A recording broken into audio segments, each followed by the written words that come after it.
how on earth do we know God? How do we know what our master's like? Who do we look at to know what God is like?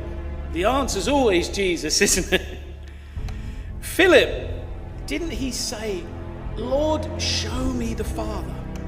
And Jesus said, Philip, I've been with you all this time and you still don't know me? Anyone who has seen me has seen the Father. How can you say, show us the Father? And it's true, isn't it? If you want to see what God is like, you have to look at the life of the Lord Jesus Christ. The Son is the radiance of God's glory and the exact representation of his being. That's in Hebrews 1:3. In Colossians 1:15, the Son is the image of the invisible God. So if you want to see the Lord, if you want to see God, then you look at Jesus. Didn't Jesus, when he came, he said this, didn't he, to people who had an Old Testament mindset?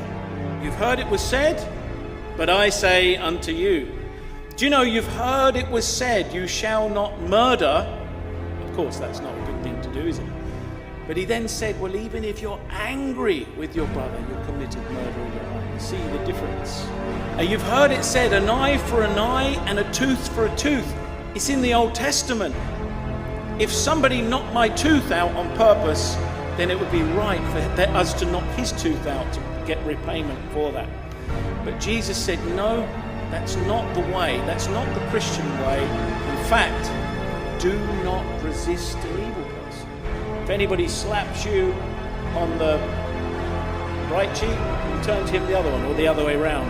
And of course, he said, you've heard it was said, hate your enemy and love your neighbor. But I say to you, love your enemy. So you can see when we look at Jesus, we can see what God is really like and what his intention is for us.